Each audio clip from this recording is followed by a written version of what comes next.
వర్తమానం వార్తలకు స్వాగతం. నేను మీ ఉదయ్ కుమార్. ఈరోజు వార్తల్లోని ముఖ్యాంశాలు.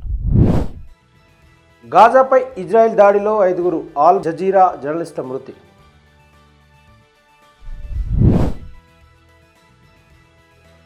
రాహుల్ గాంధీ అరెస్ట్, ఢిల్లీలో హై అలర్ట్.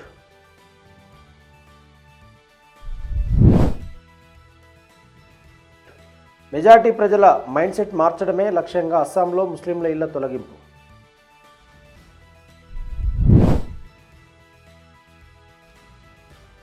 ఓట్ చోరీ ఆరోపణలపై రాహుల్ గాంధీకి నోటీసు జారీ చేసిన కర్ణాటక ప్రధాన ఎన్నికల అధికారి.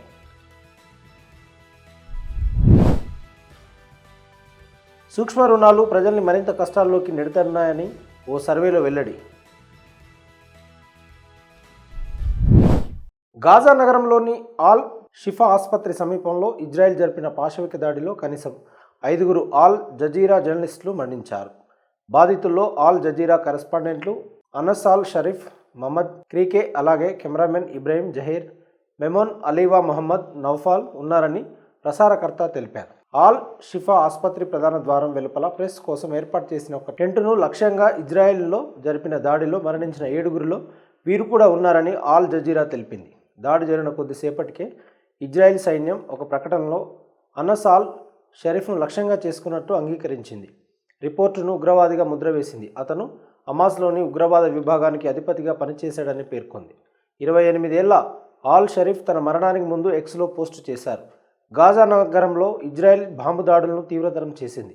ఒక స్నేహితుడు ముందే రాసి పోస్టు చేసినట్లు కనిపించిన ఈ పోస్ట్ అతను మరణించినట్లు వార్తలు వచ్చిన తర్వాత అతని ఖాతా నుండి ప్రచురితమైంది. ఈ మాటలు మీకు చేరితే ఇజ్రాయెల్ నన్ను చంపడంలో, నా గొంతుకను నిశ్శబ్దం చేయడంలో విజయం సాధించిందని తెలుసుకోండి అన్న వాయిస్ మెసేజ్ ఉంది. మీడియా వాచ్డాగ్ల ప్రకారం గాజాలో 22 నెలల యుద్ధంలో జర్నలిస్టులను లక్ష్యంగా చేసుకుని ఈ దాడి జరిగింది. సంఘర్షణ సమయంలో దాదాపు 200 మంది మీడియా ఉద్యోగులు మరణించారు.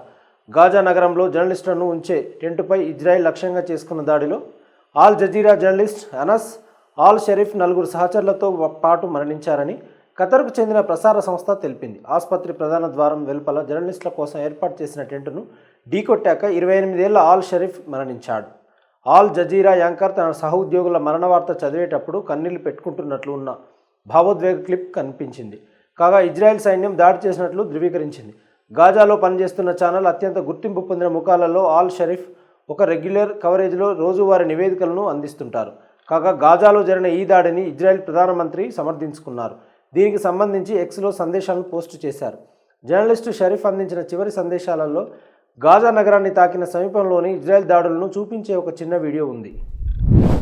ఓట్ల చోరీ. బీహార్లో ఎస్ఐఆర్కు వ్యతిరేకంగా ఇండియా కూటమి ఎంపీలు నేడు పార్లమెంట్ నుంచి ఈసీ వరకు చేపట్టిన నిరసన ప్రదర్శన ఉద్రిక్తంగా మారింది. విపక్షాల ర్యాలీకి అనుమతి లేదంటూ ఎంపీలను పోలీసులు అడ్డుకున్నారు.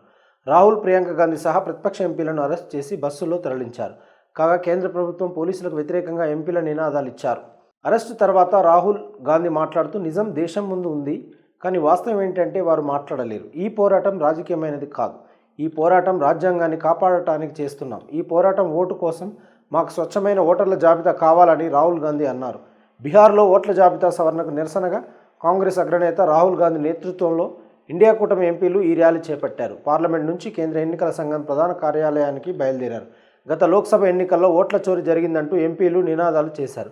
ఈ ర్యాలీలో Congress MP Priyanka Gandhi, NCP SP అధినేత శరద్ పవార్, సమాజ్వాదీ పార్టీ ఎంపీ అఖిలేష్ యాదవ్ సహా దాదాపు 300 మంది లోక్సభ, రాజ్యసభ విపక్ష ఎంపీలు పాల్గొన్నారు. ఈ ర్యాలీకి ఎలాంటి ముందస్తు అనుమతి తీసుకోకపోవడంతో పోలీసులు వారిని అడ్డుకున్నారు. సంసద్ మార్గులో భారీగా పోలీసులు మోహరించారు.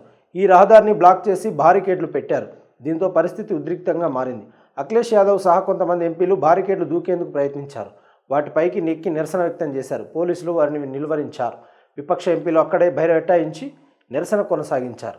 తర్వాత ఎంపీలను అరెస్ట్ చేశారు. అస్సాంలో ఎన్నికలు సమీపిస్తుండటంతో అక్కడి బీజేపీ ప్రభుత్వం మళ్లీ గెలిచేందుకు ప్రయత్నాలు ఆరంభించింది. ఇందులో భాగంగా ముస్లింల ఇళ్లను తొలగించడమే లక్ష్యంగా పెట్టుకుంది. ఇప్పటి వేల ఇళ్లను బుల్డోజ్ చేసింది. దాంతో రాజకీయ, సామాజిక నిపుణులు అస్సాం ప్రభుత్వ చర్యను విమర్శించారు. వచ్చే ఏడాది అసెంబ్లీ ఎన్నికలకు ముందు మెజారిటీ ప్రజల మైండ్ సెట్ మార్చడమే దీని లక్ష్యమని వారు అన్నారు. వివిధ రంగాలకు చెందిన ప్రముఖులు ఈ తొలగింపు కార్యక్రమాలు నిర్వహిస్తున్నటువంటి తీరుపై తమ ఆందోళన వ్యక్తం చేశారు. పొరుగు రాష్ట్రాల దాడి నుండి వారిని రక్షించడానికి వివిధ వర్గాల ప్రజలను అంతర్రాష్ట్ర సరిహద్దుల బఫర్ జోన్లలోకి తీసుకువస్తున్నారని ఆరోపించారు.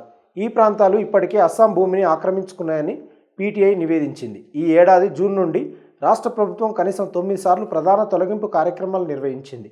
ఇది అనేక వేల మంది ప్రజలను ప్రభావితం చేసింది. ఇటీవల జరిగిన తొలగింపులు ఎజెండా అక్రమాలను తొలగించడం కాదు, ఎగువ అస్సాంలో ఒక భయోత్పాత వాతావరణాన్ని సృష్టించడమే లక్ష్యమన్న సంగతి బహిరంగ రహస్యమే. ఈ తొలగింపుల డ్రైవులతో అధికార బీజేపీ హిందూ ముస్లింల మధ్య విభేదాలు సృష్టించడానికి ప్రయత్నిస్తుంది. మియా ముస్లింలు అంటే అస్సాంలో బెంగాలీలు మాట్లాడే ముస్లింలు, బెంగాలీ మాట్లాడని ప్రజలు సాధారణంగా వారిని బంగ్లాదేశ్ వలసదారులుగా గుర్తిస్తారు. ఇటీవల రెంగ్మా రిజర్వ్ ఫారెస్ట్లో జరిగిన భారీ తొలగింపు కార్యక్రమాన్ని ప్రస్తావిస్తూ Handique girls college assistant professor Pallavi Deka మాట్లాడుతూ సరైన పునరావాసం లేకుండా ప్రజలను తొలగించడం వలన ఇది అడవిని కాపాడడానికి ప్రభుత్వం చేసిన నివేదిక కంటే ఎక్కువ అని అన్నారు. అక్రమదారుల నుండి స్థానిక గిరిజనులను రక్షించడానికి అధికార పార్టీ చేసిన హడావిడి రాబోయే ఎన్నికలలో మత విద్వేషానికి బీజం పడుతుందని ఆమె అన్నారు. గత 10 రోజుల్లో అస్సాం ప్రభుత్వం Rengma reserve forest, Nambor south reserve forest, Golaghat జిల్లాలోని డొయాంగ్ రిజర్వ్ ఫారెస్టు, లిఖింపూర్లోని విలేజ్ మెతా రిజర్వ్ నుండి 14,000 హెక్టార్లకు పైగా భూమి నుండి ఆక్రమణలను తొలగించింది. ఈ నిర్బంధ చర్యలు దాదాపు 2,200 కుటుంబాలను నిర్వాసితులను చేశాయి. వీరిలో ఎక్కువ మంది బెంగాలీ మాట్లాడే ముస్లిం సమాజానికి చెందిన వారు కావడం గమనార్హం. గోల్ఘాట్లో ఒకే ఒక సమాజాన్ని లక్ష్యంగా చేసుకోవడం పూర్తిగా వివక్షత అని ఆయన అన్నారు. ఇతర వర్గాల ప్రజలపై ఎటువంటి బహిష్కరణ జరగదని, ముఖ్యమంత్రి ఇటీవల చేసిన వ్యాఖ్య రాజ్యాంగ విరుద్ధం, చట్టం దాన్ని అనుమతించదని బోర్తాకూర్ అన్నారు. రెంగ్మాలో 1,500 ముస్లిం కుటుంబాలు బహిష్కరించారు. మిగిలిన కుటుంబాలు బోడో, నేపాలీ, మణిపూరి ఇతర సమాజాలకు చెందినవని, వీరికి అటవీ హక్కుల కమిటీ నుండి సర్టిఫికెట్లు ఉన్నాయి. దిబ్రూగర్ విశ్వవిద్యాలయంలో పొలిటికల్ సైన్స్ అసిస్టెంట్ ప్రొఫెసర్ అయిన కౌస్తుబ్ దేకా ప్రకారం ఈ తొలగింపు కార్యక్రమం రాష్ట్రానికి ముఖ్యమైన సున్నితమైన క్షణం. ఈ మొత్తం ఎపిసోడ్ రాష్ట్ర సంక్లిష్ట సామాజిక రాజకీయ చరిత్రను హైలైట్ చేస్తుంది. గత లోక్సభ ఎన్నికల్లో ఒక మహిళ 2 సార్లు ఓటు వేసిందని ఆరోపించిన పత్రాలను ఈసీకి సమర్పించాలంటూ కర్ణాటక ప్రధాన ఎన్నికల అధికారి రాహుల్ గాంధీకి నోటీసు జారీ చేశారు. పోలింగ్ అధికారి ఇచ్చిన రికార్డుల ప్రకారం శకున్ రాణి అనే మహిళ 2 సార్లు ఓటు వేశారని మీరు పేర్కొన్నారు. ఆమె మాత్రం ఒకేసారి ఓటు వేసినట్లు చెప్తుందని నోటీసులో కర్ణాటక సీఈఓ తెలిపారు. 2 సార్లు ఓటుకు సంబంధించి రాహుల్ గాంధీ ప్రజెంటేషన్లో చూపిన పత్రాన్ని పోలింగ్ అధికారి జారీ చేయలేదని నోటీసులో సీఈఓ వివరించారు. ఫలితంగా ఆరోపణలకు సంబంధించిన పత్రాలను తమకు పంపాలని కర్ణాటక ఎన్నికల ప్రధాన అధికారి రాహుల్ గాంధీని కోరారు. ఈ పత్రాలను సమర్పిస్తే పూర్తిస్థాయి విచారణ జరిపేందుకు దోహదపడతాయని పేర్కొన్నారు. మరోవంక లోక్సభలో ప్రతిపక్ష నాయకుడిగా కర్ణాటక సీఈఓ నోటీసు జారీ చేసిన వెంటనే కర్ణాటక, హర్యానా, మహారాష్ట్రలలో ఓట్ల దొంగతనం ఆరోపణలను నిరూపించడానికి ఒక డిక్లరేషన్పై సంతకం చేయాలని, లేదా అసంబద్ధ ఆరోపణలు చేసినందుకు దేశానికి క్షమాపణ చెప్పాలని ఎన్నికల కమిషనర్ మరోసారి రాహుల్ గాంధీని కోరింది. సూక్ష్మ రుణాలు ప్రధానంగా పేదరికాన్ని తగ్గించడానికి, ముఖ్యంగా మహిళలను ఆర్థికంగా అభివృద్ధి చేయడానికి చిన్న మొత్తాలలో ఇచ్చే రుణాలు. ఇవి వ్యాపారాలను ప్రారంభించుకోవడానికి లేదా విస్తరించుకోవడానికి ఉపయోగపడతాయి. అయితే ఈ రుణాలను తీర్చడానికి మళ్ళీ అప్పులు చేయాల్సిన పరిస్థితి వస్తుందని ఓ సర్వేలో తేలింది. మచ్చుకు కొన్ని కేస్ స్టడీస్ను పరిశీలిస్తే మనకి విషయం అర్థమవుతుందని సర్వే సంస్థ చెప్తుంది. ఉషారాణి 5 సంవత్సరాల క్రితం బ్యాంకుకు రుణం తీసుకుంది. ఈ సంవత్సరం ఫిబ్రవరిలో మేము ఆమెను కలిసినప్పుడు ఆమె తాకట్టు పెట్టిన ఆభరణాలను తిరిగి పొందే ప్రయత్నంలో ఆమె ఇంకా రుణాన్ని తిరిగి చెల్లిస్తుంది. ముఖ్యంగా నాన్ బ్యాంకింగ్ ఫైనాన్స్ కంపెనీలు అపఖ్యాతి పాలయ్యాయని చెప్పిన శోభా విషయంలో కూడా ఇదే జరిగింది. వాయిదాలు చెల్లించకపోతే వారు బైకులు లేదా ఏదైనా ఇతర వాహనాన్ని తీసుకెళ్లారు. ఇది తమిళనాడులోని కన్యాకుమారి జిల్లాలోని గ్రామీణ ప్రాంతంలోని వడకు పెయ్యంకులి గ్రామంలో జరిగింది. మరొక రుణదాత మాట్లాడుతూ, నేను ఒక బంగారు ఫైనాన్స్ కంపెనీ నుండి కూడా రుణాలు తీసుకున్నాను. చివరికి ఆ రుణాన్ని తిరిగి చెల్లించడానికి మలార్ నుండి రుణం తీసుకోవాల్సి వచ్చిందని అముతా చెప్పింది. నాన్ బ్యాంకింగ్ సంస్థలతో ఆమె తన అనుభవాలను వివరిస్తుండగా ఇతరులు అంగీకరిస్తున్నట్లు తల ఊపారు. ఈ సూక్ష్మ ఆర్థిక సంస్థలలో కంటే ముందే మా ఊర్లో మలార్ ఉంది. ఇది చాలా కాలం పాటు అక్కడే ఉంటుంది. ఇతరులు వచ్చి వెళ్ళిపోతారని ఆమె పేర్కొంది. అధికారిక బ్యాంకుల విషయానికి వస్తే దాదాపు ప్రతి గ్రామంలోనూ ఆమె ఫిర్యాదు వినిపించింది. వారు కోరుతున్న కాగితాలు తేవడం అంత సులభం కాదని వాపోయింది. బ్యాంకుల వద్ద అనేక అధికారిక వ్యవహారాలు ఉన్నాయి, మేము వాటిని సులభంగా నిర్వహించలేమని ఆమె అన్నారు.